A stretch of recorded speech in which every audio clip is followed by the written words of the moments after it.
Notice if the tone is solemn or gloomy. One of the most common tones in literature is a solemn or gloomy tone, where the tone feels heavy or serious. Often the tone comes across as bleak or dark if it is solemn. You may respond to a solemn literary work by feeling sad or unsettled. A good example of a solemn or gloomy tone is in the short story The School by Donald Barthelme. Recognize a suspenseful tone. Another common tone in literature is a suspenseful tone, which creates a sense of dread and anticipation in the reader. Often, you may feel on the edge of your seat or full of anxiety as you read a literary work with a suspenseful tone. A good example of a suspenseful tone is in the short story The Lottery by Shirley Jackson. Take note of a humorous tone. A work of literature with a humorous tone will often make the reader laugh or smile. It can come across as playful, witty, or ironic. Sometimes writers use a humorous tone to counter a solemn tone in the same work, such as in a novel or a short story. A good example of a humorous tone is the poem Snowball by Shel Silverstein. Notice a sarcastic tone. A sarcastic tone is often used to invoke laughter or amusement in the reader. It may come across as biting and critical. You can find a sarcastic tone in novels and short stories, particularly if they are told in the first person with a narrator who has a sarcastic or dry sense of humor. A good example of a sarcastic tone is in the novel The Catcher in the Rye by J.D. Salinger. Recognize the connection between tone and genre. In many cases, the genre of the piece can give you clues about the tone. For instance, a suspenseful tone is often found in thriller novels or mystery stories, while a humorous tone is often found in works of comedy and satire. Be aware of the difference between mood and tone in literature. It can be tricky to distinguish between mood and tone in literature, especially because they are often connected or interrelated. Mood is different from tone in that it describes the setting and atmosphere of a text. Mood is created through the reader's response to the tone in a work.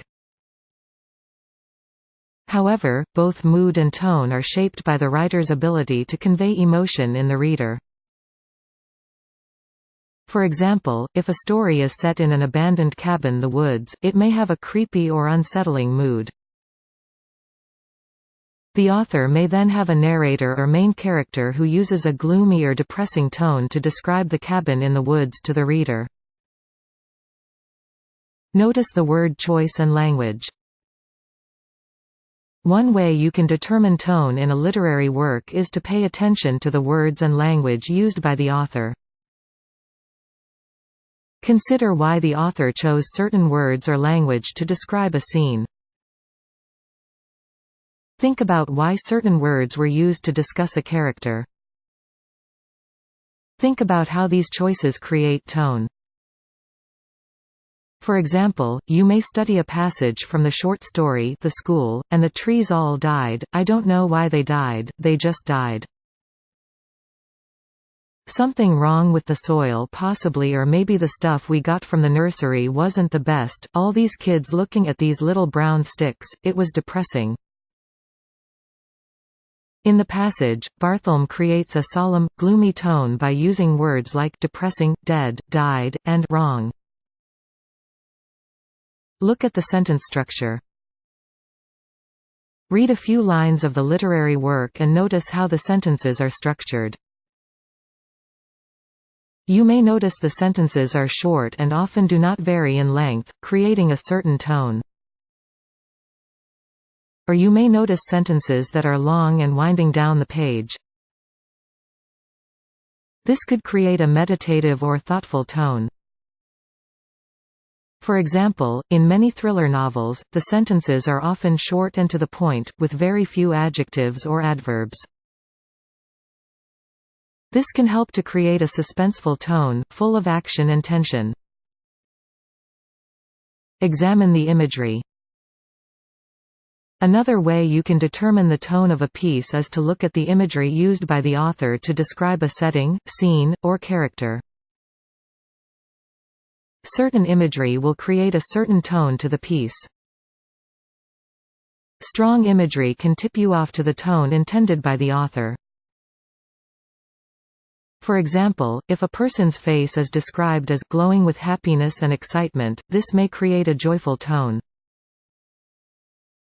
Or if a cabin in the woods is described as grimy with the fingerprints of the previous occupants, this may create a suspenseful tone. Determine if the author uses irony. There are different kinds of irony, including verbal, situational, and dramatic. A situation is described as ironic if the expectations and reality of that situation are incongruous. Irony is often tied to sarcasm, but not always. Take note of the use of irony in literature and examine how it contributes to the tone or to a tonal shift. For example, if someone says, "Good thing I wore my parka today," when the temperature is 85 degrees Fahrenheit, 29 degrees Celsius, they're using verbal irony. Read the work out loud. Reading a work of literature out loud can help you get a better sense of the diction of the piece. Diction refers to how words sound next to one another in a sentence. It is often more clear when a work is read out loud, as you can hear how each word sounds and pay attention to how this creates a certain tone to the piece. For example, you may read the following lines from The Catcher in the Rye out loud to determine the tone: "God damn money. It always ends up making you blue as hell." The use of "god damn" and "blue as hell" gives the line a sarcastic or bitter tone, with a hint of humor and sadness. Note that a work can have more than one tone. It is common for an author to use more than one tone in a work of literature, especially a long work like a novel. You may notice that the tone shifts in the work from chapter to chapter, narrator to narrator, or scene to scene. The author may do this to get into the particular voice of a character or to signal a shift in the characters or the action in the piece. For example, a novel may begin with a humorous tone and shift into a more serious tone as the author delves deeper into a character's history or personal relationships. Use adjectives. To describe the tone of the literary work, use specific adjectives that illustrate which tone the narrator is using, such as gloomy, solemn, humorous, or sarcastic. The more specific you are when describing the tone, the more insightful your analysis will be. For example, you may write, "The author uses words like super, stoked, awesome, and exhilarating to create an upbeat tone." You can use more than one adjective if this will make your description more accurate. Provide evidence from the text. After describing the tone in detail, use a few quotes from the text to back up your argument. Pick quotes that clearly illustrate tone based on word choice, language, diction, or imagery. For example, if you are writing about The Great Gatsby by F. Scott Fitzgerald, you may use the last line of the book as an example: "So we beat on, boats against the current, borne back ceaselessly into the past." You can then note that the imagery of a boat going against the current as well as the use of the words beat, borne, and past create a solemn, nostalgic tone to the ending. Compare different tones in the same work. If there is more than one tone in the work, compare the different tones in your analysis. This often occurs when the literary work is long, such as a novel or an epic poem. Identify when the shifts in tone occur in the literary work. Discuss why you think the tone shifts and how it affected you as a reader. Note if the tonal shifts coincide with specific characters and/or changes in perspective or viewpoint. For example, you may note the tone shifts in Chapter 13 from a humorous tone to a more serious tone. This occurs when the narrator discusses their mother's illness and death. Link the tone to other literary elements. Depending on the scope of the assignment, make sure your analysis of tone is connected to other elements such as mood, plot, theme, and style. The tone of a work is often used to illustrate a larger theme or to create a distinct mood. Linking tone to these other elements can sharpen your analysis and make it that much stronger. For example, you may link the nostalgic, solemn tone of the closing line in The Great Gatsby to the themes of remembrance, loss, and thwarted love in the novel.